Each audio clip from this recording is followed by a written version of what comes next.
Magandang umaga mga katribo. Welcome to Tribune News on Q. Live tayo ngayon sa Facebook ng Daily Tribune, Tribune Now sa YouTube at Daily Tribune Official sa TikTok. Ako si AJ Gomez, hatid sa inyo ang mga mainit at pinag-uusapang balita sa larangan ng showbiz at social media ngayong linggo. Sa mundo ng showbiz, for the first time in history ng Pinoy Big Brother, nagsama-sama ang mga Star Magic at Sparkle Talents para sa bagong edisyon ng reality show na Pinoy Big Brother, The Big Collab. 15 talents mula sa ABS-CBN at GMA Network ang ipinakilala bilang bagong housemates ngayong season. Ito ay bahagi ng makasaysayang collab ng dalawang network para sa ika-20 anibersaryo ng PBB. Aktres, mga awit, beauty queen at ngayon ay isang sergeant sa Philippine Air Force Reserve. Pinatunayan ng aktres na si RC Munoz ang kanyang matibay na dedikasyon sa kanyang propesyon at sa bayan. Ang kanyang desisyong sumali sa Air Force Reserve ay isang paraan rin daw upang bigyang pugay ang sakripisyo ng mga sundalo. Sa usapang international showbiz naman, kinumpirma ng gold medalist agency na sina Kim So-yoon at yung aktres na si Kim Se-ron ay nagkaroon ng relasyon mula 2019 hanggang 2020 matapos makatungtong sa legal age si Kim Se-ron. Sa kanilang pahayag, itinanggi ng ehensya na nagkaroon ng anumang ugnayan ng dalawa noong menor de edad pa lamang si Kim Se-ron. Samantala, inalabas na ni Mark Lee ng NCT ang unang teasers para sa kanyang debut full-length album na The First Fruit. Ang album at ang title track nito na 1999 ay opisyal na ilalabas sa April 7.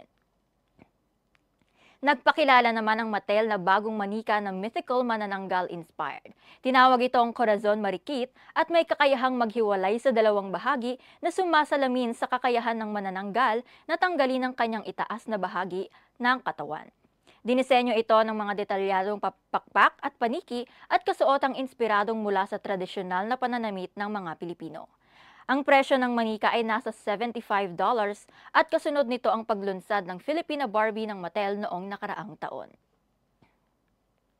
At para sa ating mga viral story wrap-up, nagtrending ang video ni Senator Bongo sa X kung saan makikita siyang may bit-bit na pizza para sa dating Pangulong Rodrigo Duterte noong siya ay bumisita sa Villamor Air Base. Ang pizza ay di umano request ng bunsong anak ng dating presidente na si Kitty Duterte. Nag-react naman ang mga netizens at inihantulad ito sa isang love language na acts of service. Isa, dalawa, takbo. Tila naging core memory ang moment na ito ng magkakaibigang babae dahil sa kanilang sabay-sabay na pagtakbo palapit sa kamera. Magpo-post pa lang sana ang mga magkakaibigan nang bigla silang napagtakbo pabalik dahil hinahabol lang naman sila ng isang baka sa field kung nasaan sila. Kita pa sa kamera na pabalik-balik ang baka na siya namang iniwasan ng mga magkakaibigan. I-restart na lang. Nauwi sa ubos na pulutan ang kwentuhan ng isang magtotropa nang isa sa kanila ay tila nadala sa aksyon ng kwento at naitumba ang lamesa.